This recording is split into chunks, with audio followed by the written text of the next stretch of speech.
Capítulo 2 do Poder Judiciário, Seção 1, Disposições Gerais, 92. São órgãos do Poder Judiciário: o Supremo Tribunal Federal, o Conselho Nacional de Justiça, o Superior Tribunal de Justiça, o Tribunal Superior do Trabalho, os Tribunais Regionais Federais e Juízes Federais, os Tribunais e Juízes do Trabalho, os Tribunais e Juízes Eleitorais, os Tribunais e Juízes Militares, os Tribunais e os Juízes dos Estados e do Distrito Federal e Territórios. Parágrafo 1º. O Supremo Tribunal Federal, o Conselho Nacional de Justiça e os Tribunais Superiores têm sede na capital federal. Parágrafo 2º. O Supremo Tribunal Federal e os Tribunais Superiores têm jurisdição em todo o território nacional. 93. Lei complementar de iniciativa do Supremo Tribunal Federal disporá sobre o Estatuto da Magistratura, observados os seguintes princípios: ingresso na carreira, cujo cargo inicial será o de juiz substituto, mediante concurso público de provas e títulos, com a participação da Ordem dos Advogados do Brasil em todas as fases, exigindo-se do bacharel em direito, no mínimo, 3 anos de atividade jurídica e obedecendo-se nas nomeações à ordem de classificação. Promoção de entrância para entrância alternadamente por antiguidade e merecimento, atendidas as seguintes normas: a. É obrigatória a promoção do juiz que figure por 3 vezes consecutivas ou 5 alternadas em lista de merecimento. b. A promoção por merecimento pressupõe 2 anos de exercício na respectiva entrância e integrar o juiz a primeira quinta parte da lista de antiguidade desta, salvo se não houver com tais requisitos quem aceite o lugar vago. c. Aferição do merecimento conforme o desempenho e pelos critérios objetivos de produtividade e presteza no exercício da jurisdição e pela frequência e aproveitamento em cursos oficiais ou reconhecidos de aperfeiçoamento. d. Na apuração de antiguidade, o tribunal somente poderá recusar o juiz mais antigo pelo voto fundamentado de 2/3 dos membros, conforme procedimento próprio e assegurada ampla defesa, repetindo-se a votação até fixar-se a indicação. Não será promovido o juiz que injustificadamente retiver autos em seu poder, além do prazo legal, não podendo devolvê-los ao cartório sem um devido despacho ou decisão. Inciso 3. O acesso aos tribunais de segundo grau far-se-á por antiguidade e merecimento, alternadamente, apurados na última ou única entrância. Previsão de cursos oficiais de preparação, aperfeiçoamento e promoção de magistrados, constituindo etapa obrigatória do processo de vitaliciamento, a participação em curso oficial ou reconhecido por Escola Nacional de Formação e Aperfeiçoamento de Magistrados. O subsídio dos ministros dos tribunais superiores corresponderá a 95% do subsídio mensal fixado para os ministros do Supremo Tribunal Federal, e os subsídios dos demais magistrados serão fixados em lei e escalonados em nível federal e estadual, conforme respectivas categorias da estrutura judiciária nacional, não podendo a diferença entre uma e outra ser superior a 10% ou inferior a 5%, nem exceder a 95% do subsídio mensal dos ministros dos tribunais superiores, obedecido em qualquer caso disposto nos artigos 37, inciso 11 e 39, parágrafo 4º. A aposentadoria dos magistrados e a pensão de seus dependentes observarão o disposto no artigo 40. O juiz titular residirá na respectiva comarca, salvo autorização do tribunal. O ato de remoção ou de disponibilidade do magistrado por interesse público fundar-se-á em decisão por voto da maioria absoluta do respectivo tribunal ou do Conselho Nacional de Justiça, assegurada ampla defesa. A remoção a pedido ou a permuta de magistrados de comarca de igual entrância atenderá, no que couber, ao disposto nas alíneas A, B, C e E do inciso 2. Todos os julgamentos dos órgãos do Poder Judiciário serão públicos e fundamentadas todas as decisões sob pena de nulidade, podendo a lei limitar a presença em determinados atos às próprias partes e a seus advogados, ou somente a estes em casos nos quais a preservação do direito à intimidade do interessado no sigilo não prejudique o interesse público à informação. As decisões administrativas dos tribunais serão motivadas em sessão pública, sendo as disciplinares tomadas pelo voto da maioria absoluta de seus membros. Nos tribunais com número superior a 25 julgadores, poderá ser constituído órgão especial com o mínimo de 11 e o máximo de 25 membros para o exercício das atribuições administrativas e jurisdicionais delegadas da competência do Tribunal Pleno, provendo-se metade das vagas por antiguidade e a outra metade por eleição pelo Tribunal Pleno. A atividade jurisdicional será ininterrupta, sendo vedado férias coletivas nos juízos e tribunais de segundo grau, funcionando nos dias em que não houver expediente forense normal, juízes em plantão permanente. O número de juízes na unidade jurisdicional será proporcional à efetiva demanda judicial e à respectiva população. Os servidores receberão delegação para a prática de atos de administração e atos de mero expediente sem caráter decisório. A distribuição de processo será imediata em todos os graus de jurisdição. 94. 1/5 dos lugares dos tribunais regionais federais, dos tribunais dos estados e do Distrito Federal e territórios será composto de membros do Ministério Público com mais de 10 anos de carreira e de advogados de notório saber jurídico e de reputação ilibada com mais de 10 anos de efetiva atividade profissional, indicados em lista sextupla pelos órgãos de representação das respectivas classes. Parágrafo único. Recebidas as indicações, o tribunal formará a lista tríplice, enviando-a ao Poder Executivo, que, nos 20 dias subsequentes, escolherá um de seus integrantes para nomeação. 95. Os juízes gozam das seguintes garantias: vitaliciedade, que, no primeiro grau, só será adquirida após 2 anos de exercício, dependendo da perda do cargo nesse período de deliberação do tribunal a que o juiz estiver vinculado, e, nos demais casos, de sentença judicial transitada em julgado. Inamovibilidade, salvo por motivo de interesse público na forma do artigo 93, inciso 8. Irredutibilidade de subsídios, ressalvado disposto nos artigos 37, inciso 10, 11, 39, parágrafo 4, 150, inciso 2, 153, inciso 3, 153, parágrafo 2º, inciso 1.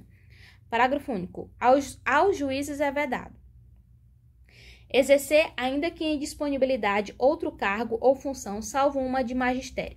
Receber, a qualquer título ou pretexto, custas ou participação em processo. Dedicar-se à atividade político-partidária. Receber, a qualquer título ou pretexto, auxílios ou contribuições de pessoas físicas, entidades públicas ou privadas, ressalvadas as exceções previstas em lei. Exercer a advocacia no juiz ou tribunal do qual se afastou, antes de decorridos 3 anos do afastamento do cargo por aposentadoria ou exoneração. 96. Compete privativamente. 1. Aos tribunais. Eleger seus órgãos diretivos e elaborar seus regimentos internos com observância das normas de processo e das garantias processuais das partes, dispondo sobre a competência e o funcionamento dos respectivos órgãos jurisdicionais e administrativos. B.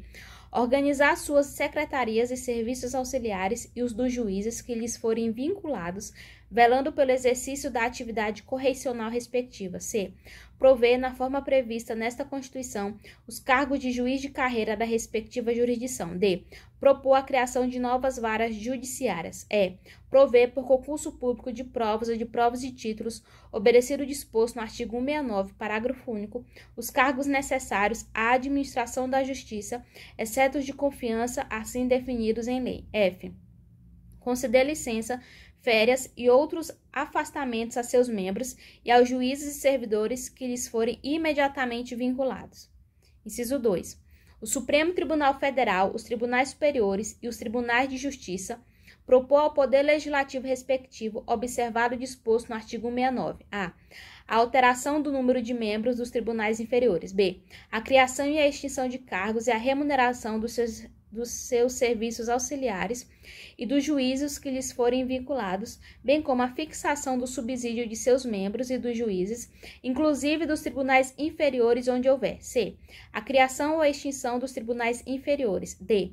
A alteração da organização e da divisão judiciárias. Inciso 3. Aos tribunais de justiça, julgar os juízes estaduais e do Distrito Federal e territórios, bem como os membros do Ministério Público, nos crimes comuns e de responsabilidade, ressalvada a competência da Justiça Eleitoral. 97. Somente pelo voto da maioria absoluta de seus membros ou dos membros do respectivo órgão especial, poderão os tribunais declarar a inconstitucionalidade de lei ou ato normativo do poder público. 98. A União, no Distrito Federal e nos territórios, os estados criarão juizados especiais providos por juízes togados ou togados e leigos, competentes para a conciliação, o julgamento e a execução de causas cíveis de menor complexidade e infrações penais de menor potencial ofensivo, mediante os procedimentos oral e sumaríssimo, permitidos, nas hipóteses previstas em lei, a transação e o julgamento de recursos por turmas de juízes de primeiro grau. Justiça de paz remunerada, composta de cidadãos eleitos pelo voto direto, universal e secreto, com mandato de 4 anos e a competência para, na forma da lei, celebrar casamentos, verificar de ofício ou em face de impugnação apresentada o processo de habilitação e exercer atribuições conciliatórias sem caráter jurisdicional, além de outras previstas na legislação. Parágrafo 1º. Lei Federal disporá sobre a criação de juizados especiais no âmbito da Justiça Federal. Parágrafo 2º. As custas e emolumentos serão destinados exclusivamente ao custeio dos serviços afetos às atividades específicas da Justiça. 99. Ao Poder Judiciário é assegurada autonomia administrativa e financeira. Parágrafo 1º. Os tribunais elaborarão suas propostas orçamentárias dentro dos limites estipulados conjuntamente com os demais poderes na Lei de Diretrizes Orçamentárias. Parágrafo 2º. O encaminhamento da proposta, ouvido outros tribunais interessados, compete. No âmbito da União, aos presidentes do Supremo Tribunal Federal e dos tribunais superiores, com a aprovação dos respectivos tribunais. No âmbito dos estados e no Distrito Federal e territórios, aos presidentes dos tribunais de justiça, com a aprovação dos respectivos tribunais. Parágrafo 3º. Se os órgãos referidos no parágrafo 2º não encaminharem as respectivas propostas orçamentárias dentro do prazo estabelecido na Lei de Diretrizes Orçamentárias, o Poder Executivo considerará, para fins de consolidação da proposta orçamentária anual, os valores aprovados na lei orçamentária vigente, ajustados de acordo com os limites estipulados na forma do parágrafo 1º deste artigo. Parágrafo 4º. Se as propostas orçamentárias de que trata este artigo forem encaminhadas em desacordo com os limites estipulados na forma do parágrafo 1º, o Poder Executivo procederá aos ajustes necessários para fins de consolidação da proposta orçamentária anual. Parágrafo 5º. Durante a execução orçamentária do exercício, não poderá haver a realização de despesas ou a assunção de obrigações que extrapolem os limites estabelecidos na Lei de Diretrizes Orçamentárias, exceto se previamente autorizadas mediante a abertura de créditos suplementares ou especiais. Artigo 100. Os pagamentos devidos pelas fazendas públicas federal, estaduais, distrital e municipais, em virtude de sentença judiciária, far-se-ão exclusivamente na ordem cronológica de apresentação dos precatórios e à conta dos créditos respectivos, proibida a designação de casos ou de pessoas nas dotações orçamentárias e nos créditos adicionais abertos para este fim. Parágrafo 1º. Os débitos de natureza alimentícia compreendem aqueles decorrentes de salários, vencimentos, proventos, pensões e suas complementações, benefícios previdenciários e indenizações por morte ou por invalidez, fundadas em responsabilidade civil em virtude de sentença judicial transitada em julgado e serão pagos com preferência sobre todos os demais débitos, exceto sobre aqueles referidos no parágrafo 2º deste artigo. Parágrafo 2º. Os débitos de natureza alimentícia, cujos titulares originários ou por sucessão hereditária tenham 60 anos de idade, ou sejam portadores de doença grave ou pessoas com deficiência, assim definidos na forma da lei, serão pagos com preferência sobre todos os demais débitos, até o valor equivalente ao triplo fixado em lei, para os fins do disposto no parágrafo 3º deste artigo, admitido o fracionamento para essa finalidade, sendo que o restante será pago na ordem cronológica de apresentação do precatório. Parágrafo 3º. O disposto no caput deste artigo relativamente à expedição de precatórios não se aplica aos pagamentos de obrigações definidas em leis, como de pequeno valor para as fazendas referidas. Repetindo. O disposto no caput deste artigo relativamente à expedição de precatórios não se aplica aos pagamentos de obrigações definidas em lei, como de pequeno valor que as fazendas referidas devam fazer em virtude de sentença judicial transitada em julgado. Parágrafo 4º. Para os fins do disposto no parágrafo 3º, poderão ser fixados por lei próprias valores distintos às entidades de direito público segundo as diferentes capacidades econômicas, sendo o mínimo igual ao valor do maior benefício do regime geral de previdência social. Parágrafo 5º. É obrigatória a inclusão no orçamento das entidades de direito público de verba necessária ao pagamento de seus débitos oriundos de sentenças transitadas em julgado, constantes de precatórios judiciários, apresentados até 2 de abril, fazendo-se o pagamento até o final do exercício seguinte, quando terão seus valores atualizados monetariamente. Parágrafo 6º. As dotações orçamentárias e os créditos abertos serão consignados diretamente ao Poder Judiciário, cabendo ao presidente do tribunal, que proferir a decisão exequenda, determinar o pagamento integral e autorizar, a requerimento do credor e exclusivamente para os casos de preterimento de seu direito de precedência ou de não alocação orçamentária do valor necessário à satisfação do seu débito, o sequestro da quantia respectiva. Parágrafo 7º. O presidente do tribunal competente que, por ato comissivo ou omissivo, retardar ou tentar frustrar a liquidação regular de precatórios incorrerá em crime de responsabilidade e responderá também perante o Conselho Nacional de Justiça. Parágrafo 8º. É vedada a expedição de precatórios complementares ou suplementares de valor pago, bem como fracionamento, repartição ou quebra do valor da execução, para fins de enquadramento de parcela do total que dispõe o parágrafo 3º deste artigo. Parágrafo 9º. Sem que haja interrupção no pagamento do precatório e mediante comunicação da Fazenda Pública ao Tribunal, o valor correspondente aos eventuais débitos inscritos em dívida ativa contra o credor do requisitório e seus substituídos deverá ser depositado à conta do juízo responsável pela ação de cobrança, que decidirá pelo destino definitivo. Parágrafo 10. Antes da expedição dos precatórios, o tribunal solicitará à Fazenda Pública devedora, para resposta em até 30 dias, sob pena de perda do direito de abatimento, informação sobre os débitos que preenchem as condições estabelecidas no parágrafo 9º para os fins nele previstos. Parágrafo 11. É facultada ao credor, conforme estabelecido em lei, do ente federativo devedor, com alta aplicabilidade para a União, a oferta de créditos líquidos e certos que originalmente lhes são próprios ou adquiridos de terceiros, reconhecidos pelo ente federativo ou por decisão judicial transitada em julgado para quitação de débitos parcelados ou débitos inscritos em dívida ativa do ente federativo devedor, inclusive em transação resolutiva de litígio e, subsidiariamente, débitos com a administração autárquica e fundacional do mesmo ente. Compra de imóveis públicos de propriedade do mesmo ente disponibilizados para a venda. Pagamento de outorga de delegações de serviços públicos e demais espécies de concessão negocial promovidas pelo mesmo ente. Aquisição, inclusive minoritária, de participação societária disponibilizada para a venda do respectivo ente federativo ou compra de direitos disponibilizados para a cessão do respectivo ente federativo, inclusive no caso da União, da antecipação de valores a serem recebidos a título do excedente em óleo em contratos de partilha de petróleo. Parágrafo 12. A partir da promulgação desta emenda constitucional, a atualização de valores de requisitórios após sua expedição até o efetivo pagamento, independentemente de sua natureza, será feita pelo índice oficial de remuneração básica da caderneta de poupança e, para fins de compensação da mora, incidirão juros simples no mesmo percentual de juros incidentes sobre a caderneta de poupança, ficando excluída a incidência de juros compensatórios. Parágrafo 3º. O credor poderá ceder total ou parcialmente seus créditos em precatórios a terceiros, independentemente da concordância do devedor, não se aplicando ao cessionário disposto nos parágrafos 2º e 3º. Parágrafo 14. A cessão de precatórios, observado o disposto no parágrafo 9º deste artigo, somente produzirá efeitos após comunicação por meio de petição protocolizada ao Tribunal de Origem e ao ente federativo devedor.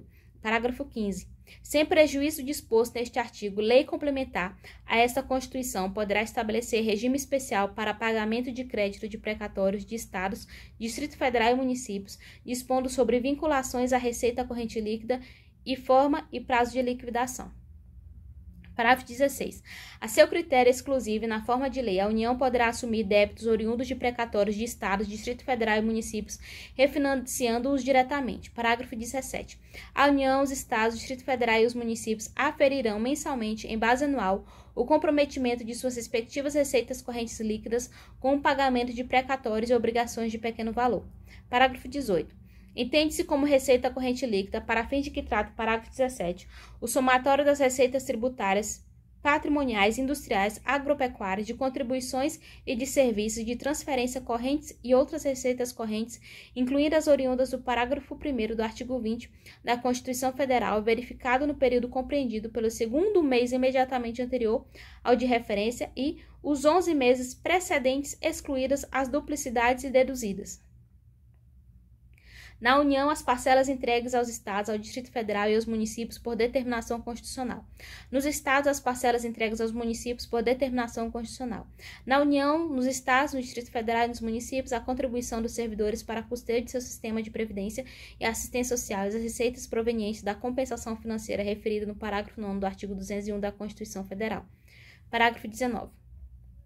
Caso o montante total de débitos decorrentes de condenações judiciais em precatórios e obrigações de pequeno valor em período de 12 meses ultrapasse a média do comprometimento percentual da receita corrente líquida nos 5 anos imediatamente anteriores, a parcela que exceder esse percentual poderá ser financiada, excetuado nos limites de endividamento de que tratam os incisos 6 e 7 do artigo 52 da Constituição Federal e de quaisquer outros limites de endividamento previstos, não se aplicando a esse financiamento a vedação de vinculação de receita prevista no inciso 4 do artigo 67 da Constituição Federal. Parágrafo 20. Caso haja precatório com valor superior a 15% do montante dos precatórios apresentados nos termos do parágrafo 5º deste artigo, 15% do valor deste precatório serão pagos até o final do exercício seguinte e o restante em parcelas iguais nos 5 exercícios subsequentes, acrescidos de juros de mora e correção monetária ou mediante acordos diretos perante juízos auxiliares de conciliação de precatórios com redução máxima de 40% do valor do crédito atualizado, desde que em relação ao crédito não penda recurso ou defesa judicial e que sejam observados os requisitos definidos na regulamentação editada pelo ente federado. Parágrafo 21. Ficam a União e os demais entes federativos nos montantes que lhes são próprios, desde que aceito por ambas as partes, autorizados a utilizar valores objeto de sentenças transitadas em julgado, devidos a pessoa jurídica de direito público para amortizar dívidas vencidas ou vincendas. Nos contratos de refinanciamento cujos créditos sejam detidos pelo ente federativo, que figure como devedor na sentença de que trata o caput deste artigo. Nos contratos em que houve prestação de garantia a outro ente federativo. Nos parcelamentos de tributos ou de contribuições sociais. E nas obrigações decorrentes do descumprimento de prestação de contas ou de desvio de recursos. Parágrafo 22. A amortização de que trata o parágrafo 21 deste artigo, nas obrigações vencidas, será imputada primeiramente às parcelas mais antigas. Nas obrigações vincendas, reduzirá uniformemente o valor de cada parcela devida, mantida a duração original do respectivo contrato ou parcelamento.